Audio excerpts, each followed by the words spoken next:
Փետրվարի 16-ից սկսել է մեծ պահքը, որը տևում է 48 օր, մինչև Սուրբ Հարություն տոնի նախօրեն։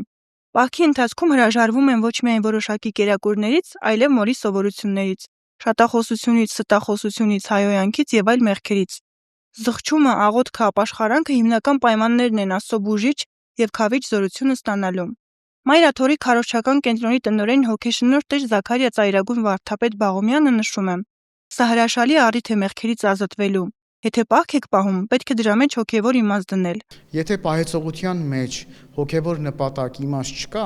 ապա անիմաստ է նման պահեցողությունը։ Այսինքն մենք պահք ենք պահում ոչ թե նրա համար, որ ուզում ենք նիհարել, որպեսզի մեր մտերիմները տեսնեն մեզ, ասեն ինչ լավ քրիստոնյա է,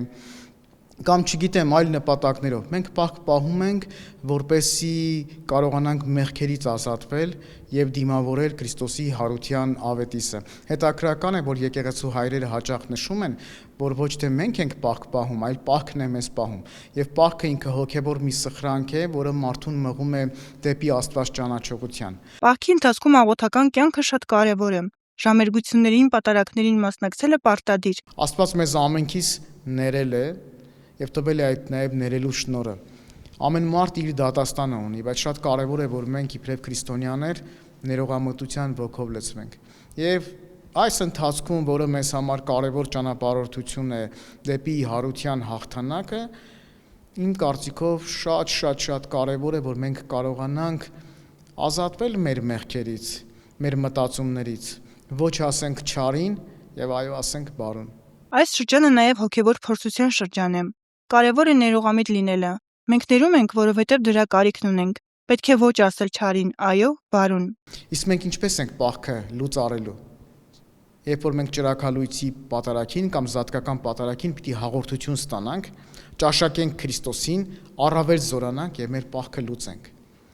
Եթե մենք չենք գնում պատարակների, չենք մասնակցում ժամերգություններին, մենք չենք գնալու նաեւ Սուրբ հաղորդություն ստանալու, սա անիմաստ է լինում։ Հոգևոր կյանքը ջանք ու եռանդ է պահանջում։ Հոգևորականներին շատ հաճախ են հարցնում. կարող եմ կիսատ պահել պահքը։ Հայր Սուրբի արձագանքն է. թեկուզ սխալվել եք, շարունակեք։ Պետք է կենտրոնանալ հոգևորի վրա, ոչ թե ուտել չուտելու։ Առանց հաղորդության չկա քրիստոնյայի ճշմարիտ կյանք։ Այսինքն դու չես կարող քեզ քրիստոնյա անվանել, եթե դու հաղորդություն չես ստանում։ Քրիստոնյայի հաղթանակ այն դեպքում է, երբ տեսական հավատքը զուգորդվում է գործնական հավատքի հետ։ Մեծ պահքը բաղկացած է 7 կիրակիներից։ Յուրաքանչյուր կիրակին իր խորհուրդն ունի։ Մեծ պահքը սկսում ենք բուն բարեկենդանով, որ մեզ հիշեցնում է դրախտային կյանքի մասին։ Դրախտային կյանքը մի վիճակ էր, երբ մեր նախածնողները վայելում էին Աստծո ներկայությունը։ Այսինքն նրանք երջանիկ էին ոչ թե այն պատճառով, որ ամեն ինչ ունեին, այլ որովհետև ապրում էին Աստծո ներկայության մեջ, որին հաջորդում է արդեն արտաքսման կիրակին։ Այս կիրակին արդեն մեզ հիշեցնում է, որ մենք դրախտում էինք եւ դրախտից դուրս դրվեցինք մեր անհնազանդության մեղքի պատճառով, բայց հետաքրքրական է, որ մարդու մեջ դրված է դրախտ վերադառնալու այդ հետաքրքիր զգացողությունը։ Մենք անընդհատ ձգտում ենք դեպի երջանիկ կյանք։ Իսկ երջանիկ կյանքը պայմանավորված է ոչ միայն մեր ունեցած, չգիտեմ, հարստությամբ եւ այլն, այլ առավելապես Աստծո հետ մեր հարաբերությամբ։ Մարդիկ կան հարուստներ, որոնք ապրում են իսկապես ամեն ինչ ունեն, բայց նրանք երջանիկ չեն։ Եվ նաև կան աղքատներ,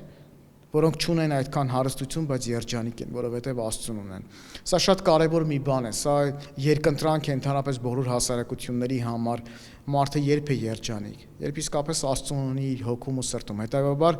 արտաքսման կիրակին մենք մտածում ենք որտեղ էինք եւ ուր եկանք, բայց նաև ձգտում ենք, որպեսզի նորից կարողանանք վերադառնալ այդ դրախտը։ Պատահական չէ, որ Բարսեղ Կեսարացին ասում է, որ պահք չպահեցինք դրախտից դուրս նետվեցինք, պահք պահենք, որպեսզի կրկին դրախտ վերադառնանք։ Հետո մենք տեսնում ենք, որ Աստված անառակ որդու առակի միջոցով մեզ սովորեցնում է, թե ինչքան կարևոր է գթած լինել եւ ապաշխարությամբ այդ ոգով լցված լինել։ Մենք առաջին հերթին այդ առակում երկու որդիների ենք հանդիպում, ավակ եւ կրտսեր, երբեմն մտածում ենք, որ այն որդին, որ գնաց աշխարհում իր ունեցվածքը վատնեց, հետո վերադարձավ եւ հայրը նրան ուրախությամբ դիմավորեց, սա վատ զավակներ, լավ զավակը չէր, բայց մեկ էլ մենք տեսնում ենք, որ այդ առաքում այն զավակը, որի մասին մենք դրական կարծիք ունեինք, նախանձեց։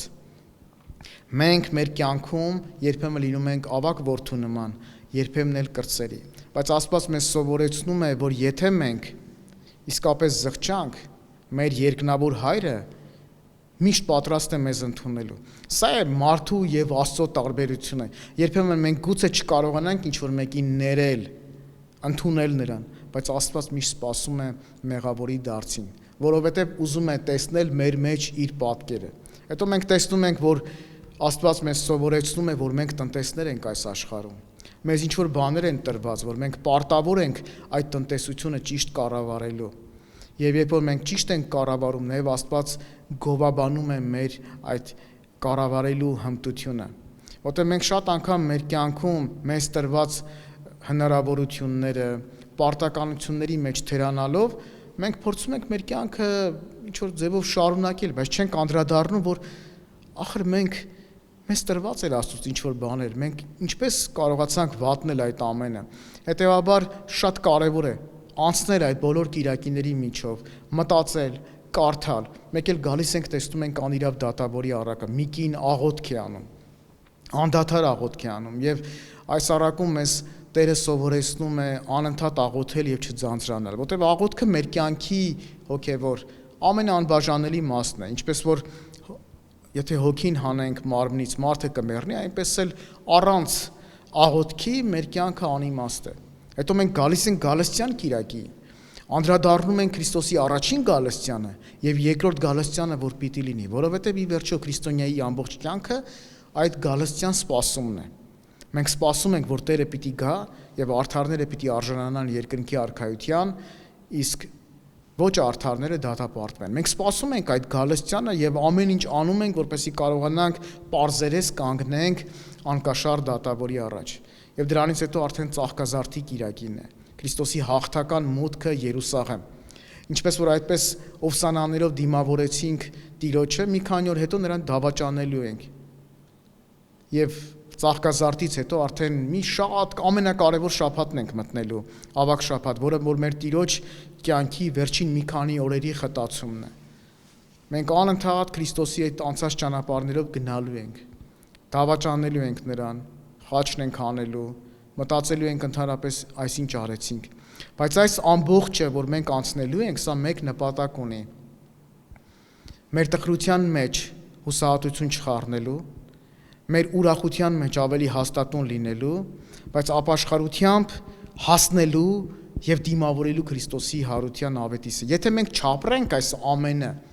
մենք նաեւ չենք կարող այդ ուրախությունը վայելել։ Մեր տխրության մեջ մենք պիտի հիշենք, որ Քրիստոս հարություն է առնելու, բայց շատ կարևոր է, որ մենք այդ ամենը լիարժեքորեն ապրենք։ Հետևաբար այս մեծ պահքի ամբողջ շղթան, այս ոսկե շղթան մեզ մի բանի մասին է սովորեցնում։ Մարդ, սա քո կյանքն է, քո ծննդից դեպի հաղթանակը։ Եվ մեզ նաև մի շատ կարևոր պատգամ է տալիս։ Ինչքան մենք կշահենք, եթե Աստված մեր կյանքում մեծ տեղ ունենա։